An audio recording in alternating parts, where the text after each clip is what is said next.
Assalamualaikum warahmatullahi wabarakatuh. Salam sejahtera bagi kita semua. Om Swastiastu, Namo Buddhaya, salam kebajikan. Pada kesempatan kali ini, pertama marilah kita panjatkan puji syukur kehadirat Tuhan Yang Maha Esa karena telah melimpahkan rahmat-Nya sehingga kita sampai saat ini masih diberikan kesehatan. Pada kesempatan kali ini, saya mendapatkan tugas untuk menjelaskan paradigma baru terhadap makna guru pada mata kuliah Seminar Pendidikan PPG Prajabatan Gelombang 1 tahun 2022-2023 di LPTK Universitas Veteran Bangun Nusantara Sukoharjo. Sebelum memasuki materi, izinkan saya untuk menyampaikan sedikit mengenai PPG Prajabatan yang saya laksanakan di Universitas Veteran Bangun Nusantara Sukoharjo. PPG merupakan pendidikan tinggi yang ditempuh mahasiswa lulusan S1 atau D4 yang bertujuan untuk meningkatkan kompetensi guru linear sesuai dengan jurusannya untuk mendapatkan sertifikat pendidik. Dengan adanya sertifikat pendidik, maka seorang guru itu dianggap profesional dan telah mendapatkan pengakuan dari negara. Mohon izin memperkenalkan diri lebih lanjut. Perkenalkan, saya Dimas Adi Prasetyo, beralamat di Jatisrono, Wonogiri.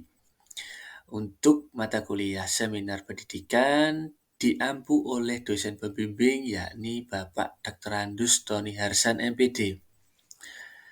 Sejarah singkat saya dahulu mengikuti pendidikan S1 juga di Universitas Veteran Bangun Nusantara Sukoharjo.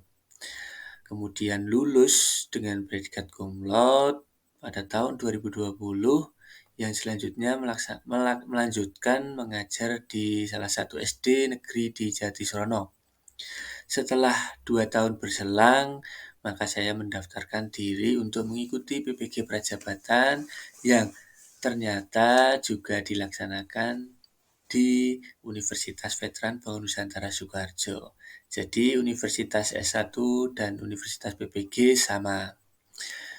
Kemudian sebelum memasuki ke inti, kita akan membahas mengenai pokok bahasan yang akan dibahas pada pembahasan kali ini. Terdapat 6 poin utama pembahasannya. Yang pertama mengenai mata kuliah PPG Prajabatan. Pada poin ini nantinya saya akan menjelaskan mata kuliah apa saja yang akan diikuti dan dilaksanakan di PPG Prajabatan yang tentunya sudah saya laksanakan selama kurang lebih 1 tahun. Pada saat ini sudah memasuki tahap akhir, bulan-bulan akhir, yakni melaksanakan ujian. Pada inti yang kedua mengenai mata kuliah bermakna. Jadi pada kuliah seminar pendidikan ini, mahasiswa dituntut untuk memilih mata kuliah bermakna yang bagi mahasiswa memang benar-benar bermakna dan nantinya akan dijelaskan pada poin ketiga, yakni refleksi mata kuliah. Dari mata kuliah yang telah diikuti, dipilihlah mata kuliah yang paling bermakna yang nantinya direfleksikan secara lebih lanjut. Selanjutnya, saya akan menjelaskan mengenai makna guru sebelum saya mengikuti perkuliahan seminar pendidikan ini. Kemudian setelah mengikuti perkuliahan pada PPG, saya akan mendapatkan pengalaman baru mengenai paradigma makna guru. Jadi pemahaman saya terhadap guru akan bertambah. Banyak pemahaman-pemahaman baru yang muncul setelah saya mempelajari mata kuliah di PPG Prajabatan ini. Dan yang terakhir, yakni lampirannya, yaitu artefak pembelajaran. Jadi dalam setiap perkuliahan terdapat tugas-tugas dan itu merupakan artefak atau bukti bahwa saya telah melakukan pembelajaran tersebut. Untuk poin pertama, yakni mata kuliah apa saja yang saya ikuti saat melaksanakan PPG Prajabatan. Di LPTK Universitas Veteran Bangun Nusantara Sukoharjo terdapat pembagian mata kuliah Pembagian tersebut menjadi 3 mata kuliah. Yang pertama yakni mata kuliah inti, kemudian mata kuliah selektif, dan mata kuliah elektif. Pada mata kuliah inti terdapat 6 pembelajaran, yakni yang pertama filosofi pendidikan Indonesia, kedua pemahaman tentang peserta didik dan pembelajarannya, ketiga prinsip pengajaran dan asesmen yang efektif di PGSD, keempat proyek kepemimpinan, kelima praktik pengalaman lapangan, keenam pembelajaran sosial emosional. Kemudian, untuk mata kuliah selektif dan elektif, setiap LPTK berhak menentukan. Jadi, antara LPTK satu dengan yang lainnya, mata kuliah selektif dan elektif itu berbeda-beda. Tentunya di Universitas Veteran Bangun Nusantara Soekarjo, mata kuliah selektifnya adalah perspektif sosiokultural dalam pendidikan dan computational thinking. Dan untuk mata kuliah efektif, yaitu nilai kejuangan, yaitu sesuai dengan nama LPTK-nya, yaitu Universitas Veteran Bangun Nusantara Soekarjo yang merupakan jargonnya kampus pejuang. Maka mata kuliah elektifnya yaitu nilai kejuangan. Pembahasan selanjutnya yakni mengenai refleksi mata kuliah yang saya pilih. Yang pertama yakni filosofi pendidikan Indonesia. Pada mata kuliah filosofi pendidikan, pada topik 2, saya memilih fokus pada topik 2 yaitu dasar-dasar pendidikan KHD. Kurikulum yang diterapkan pada saat ini adalah kurikulum merdeka.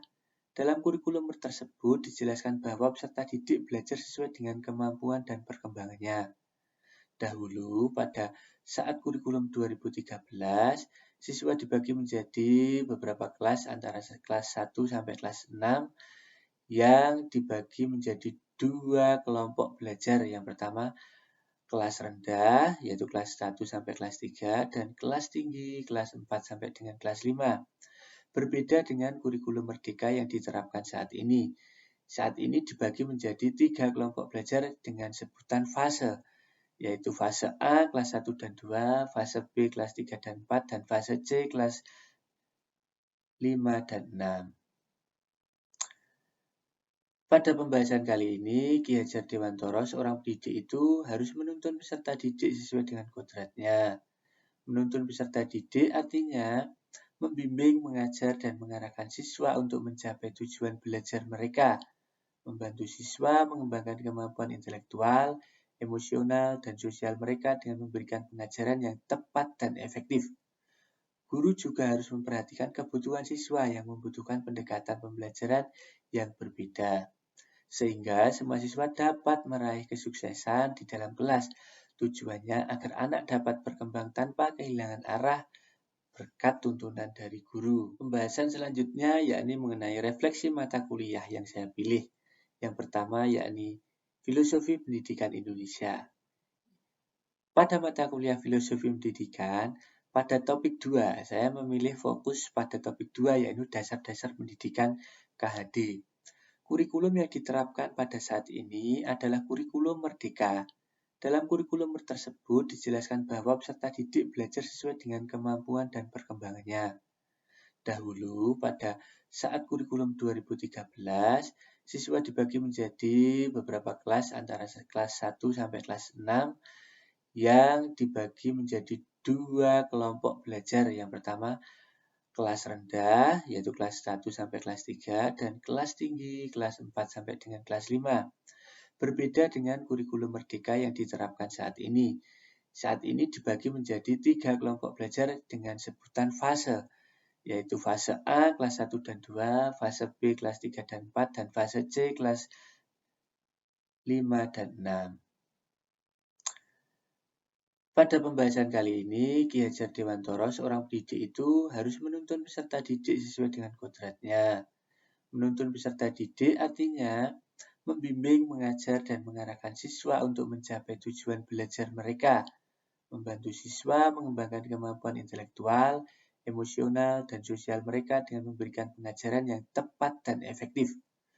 Guru juga harus memperhatikan kebutuhan siswa yang membutuhkan pendekatan pembelajaran yang berbeda, sehingga semua siswa dapat meraih kesuksesan di dalam kelas. Tujuannya agar anak dapat berkembang tanpa kehilangan arah berkat tuntunan dari guru. Untuk refleksi mata kuliah berikutnya, yaitu pemahaman tentang peserta didik dan pembelajarannya. Pada pembelajaran bermakna yang kedua ini, dapat kita tarik kesimpulan bahwa dari pembahasan sebelumnya terdapat keterkaitan yang bermakna dalam mata kuliah pemahaman tentang peserta didik dan pembelajarannya pada topik 3 profiling peserta didik dengan mata kuliah filosofi tadi. Kita tahu bahwa kurikulum sudah berubah, maka tentunya pemahaman tentang peserta didik dan pembelajaran juga berubah. Di antaranya dari pemahamannya yakni seorang guru tadi dijelaskan harus menuntun, mendidik, dan mengajarkan dan banyak sekali yang terjadi perubahan-perubahan. Selanjutnya pada pembelajarannya terdapat banyak sekali perubahan di antaranya istilah-istilah dalam perangkat pembelajaran. Salah satunya adalah dulu ketika kurikulum 2013 namanya RPP, sekarang berganti dengan modul ajar. Selain itu, sekarang juga terdapat profil pelajar Pancasila yang dulunya itu merupakan penanaman pendidikan karakter yang sekarang disebut dengan istilah profil pelajar Pancasila. Kemudian pada kurikulum Merdeka ini, siswa tidak hanya ditekankan pada materi saja, tetapi juga praktiknya. Itu terbukti dan bisa ditunjukkan pada kurikulum Merdeka terdapat pameran atau hasil karya-karya siswa itu dipamerkan di akhir pembelajaran maupun di akhir pelaksanaan tes sumatif atau formatif. Pada topik ini, tentang pemahaman peserta didik dan pembelajarannya, membahas mengenai karakteristik peserta didik sebagai individu yang mempengaruhi cara mereka belajar, berinteraksi, dan menghadapi situasi dalam dan di luar kelas. Karakteristik ini dapat bervariasi dari satu peserta ke peserta didik yang lainnya dan dapat dipengaruhi oleh faktor-faktor seperti latar belakang, budaya, lingkungan, faktor pribadi seperti bakat, minat. Memahami karakter peserta didik yang dimaksudkan untuk mengenali ciri-ciri dari setiap peserta didik yang nantinya akan menghasilkan berbagai data terkait siapa peserta didik dan sebagai informasi penting yang menentukan berbagai metode yang optimal guna mencapai keberhasilan kegiatan pembelajaran. Dari dua mata kuliah yang menurut saya bermakna, memunculkan inovasi baru, yakni saya ingin melaksanakan penilaian awal asesmen diagnostik yang betul-betul maksimal. Sebenarnya ini bukan benar-benar hal baru, tetapi hanya ingin mengembangkan dan memaksimalkan penilaian awal ini. Karena hal ini berkaitan dengan pemahaman tentang peserta didik. Salah satu pemahaman yang saya pilih yakni tentang gaya belajar peserta didik. Peserta didik memiliki karakteristik gaya belajar yang berbeda antara satu dengan yang lainnya. Guna menentukan metode yang tepat, maka guru harus mengetahui, memetakan apa yang menjadi karakter gaya belajar.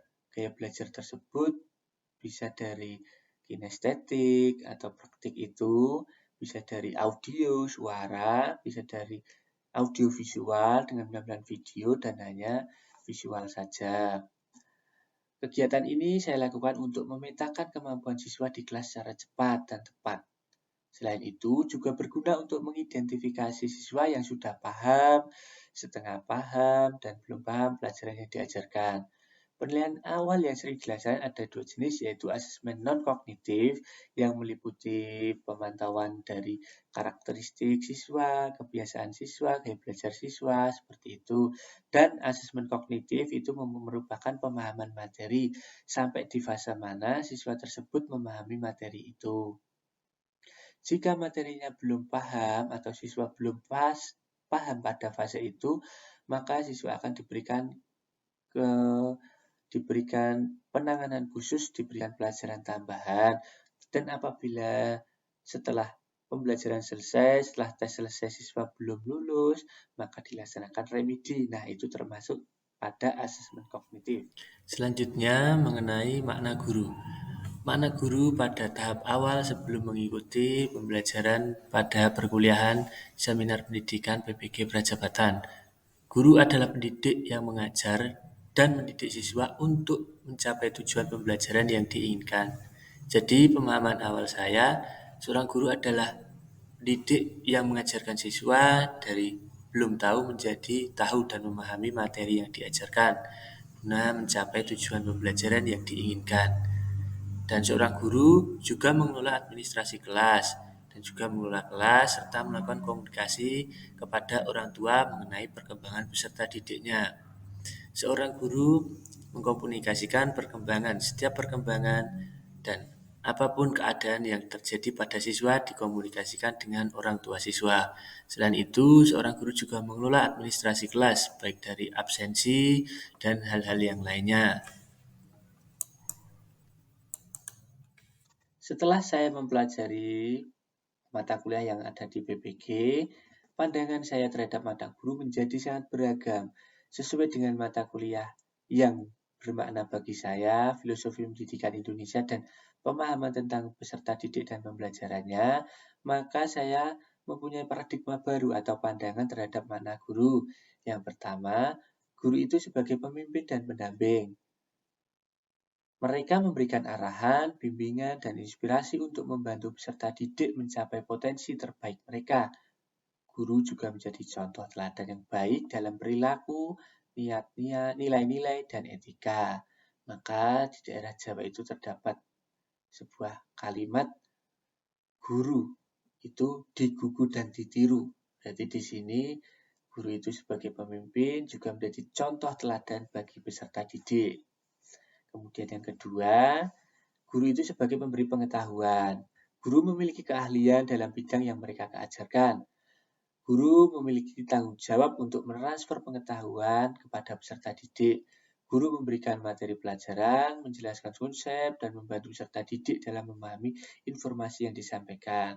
Ketika siswa belum paham, guru akan menjadi fasilitator, memfasilitasi siswa, membimbing siswa, menuntun siswa agar memahami materi tersebut.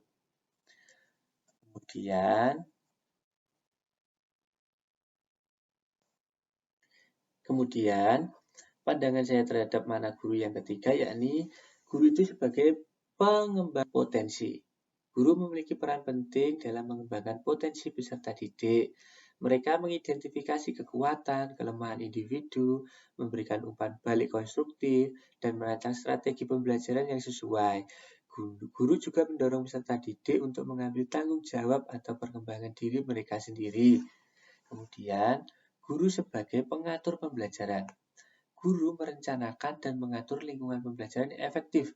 Mereka merancang kurikulum, menyusun rencana pembelajaran atau modul ajar, dan menggunakan metode pengajaran yang sesuai dengan kebutuhan peserta didik. Guru juga mengevaluasi kemajuan peserta didik dan memberikan umpan balik untuk meningkatkan pembelajaran. Selanjutnya, pandangan saya terhadap makna guru yakni pembentuk karakter. Guru berperan dalam pembentuk karakter peserta didik. Mereka mengajarkan nilai-nilai seperti kejujuran, disiplin, kerjasama, dan rasa tanggung jawab. Guru juga mengembangkan keterampilan sosial dan emosional peserta didik, membantu mereka menjadi individu yang berempati, berpikiran terbuka, dan berwawasan luas. Kemudian, guru sebagai motivator. Guru menjadi sumber motivasi bagi peserta didik. Mereka menginspirasi dan mendorong peserta didik untuk belajar dengan giat, mengatasi rintangan, dan meraih tujuan mereka. Guru membangkitkan minat dan rasa ingin tahu dalam pembelajaran, sehingga peserta didik terus termotivasi untuk mengembangkan diri. Untuk materi berikutnya, yakni mengenai artefak pembelajaran. Dari setiap pembelajaran, tentunya terdapat tugas-tugas yang dibuat dan diunggah pada LMS ataupun di Google Drive. Untuk artefak yang pertama, yaitu mengenai artefak terkait perkuliahan. Pada artefak ini, saya dan kelompok saya menyusun panduan observasi profiling peserta didik yang mata kuliah, pemahaman peserta didik, dan pembelajarannya dengan dosen pengampu yakni Profesor Dr. Farida Nugraini M.Hum. Pada per artefak ini, kami membahas mengenai apa saja yang menjadi profil karakter peserta didik, baik mulai dari karakteristik, gaya belajar, kemampuan siswa, dan hal yang lainnya. Untuk artefak pembelajaran ini bisa diakses dan dibuka melalui link yang sudah saya sediakan pada tampilan presentasi tersebut. Untuk artefak pembelajaran selanjutnya, yakni artefak terkait pengembangan diri. Pada artefak terkait pengembangan diri, saya menyusun sebuah jurnal artikel yang berjudul Penerapan Gaya Belajar Kinestetik Demonstrasi untuk meningkatkan hasil belajar matematika pada kelas 1 SD Negeri 1 Pandean, Kecamatan Jatisrono, Kabupaten Wonogiri, tahun 2022-2023. Pada pembahasan kali ini sesuai dengan mata kuliah bermakna yang saya pilih, yakni tentang pemahaman tentang peserta didik dan pembelajarannya pada profiling peserta didik yang salah satunya yakni gaya belajar. Pada artikel ini saya meneliti saya meneliti siswa di kelas 1. Dalam satu kelas itu gaya belajar yang dominan apa saja, kemudian menyesuaikan dengan materi matematika, apakah gaya belajar kinestetik itu mampu meningkatkan hasil belajarnya. Dari hasil penelitian yang saya lakukan, ternyata siswa di kelas 1 itu cenderung memiliki gaya belajar audiovisual dan kinestetik.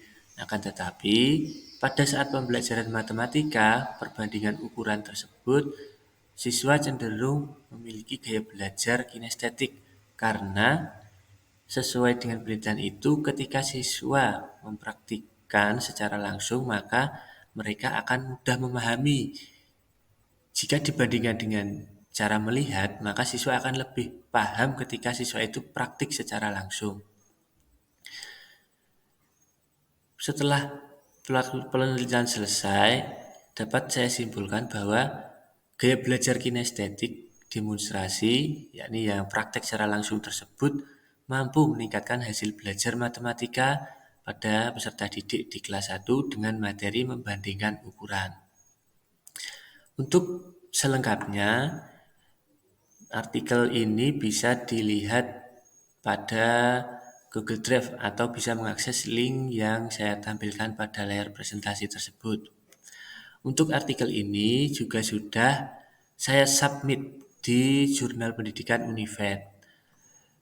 Kemudian untuk lokasi dari penelitian tersebut yakni pada SD Negeri Pandean 1 yang itu merupakan SD PPL kedua saya. Kemudian kita lanjutkan untuk artefak berikutnya. Untuk artefak berikutnya yaitu artefak terkait pembelajaran di lapangan. Pada artefak ini saya menyusun sebuah demografi mengenai gaya belajar siswa. Saya melakukan survei, tanya jawab, wawancara secara langsung dan observasi kepada peserta didik untuk mengetahui gaya belajar apa yang cenderung mereka miliki.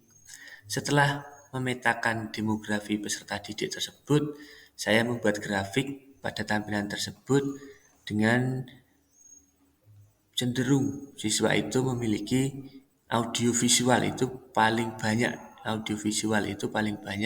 Kemudian selain audiovisual yang terbanyak kedua yakni visual, kemudian ada audio dan yang terakhir kinestetik.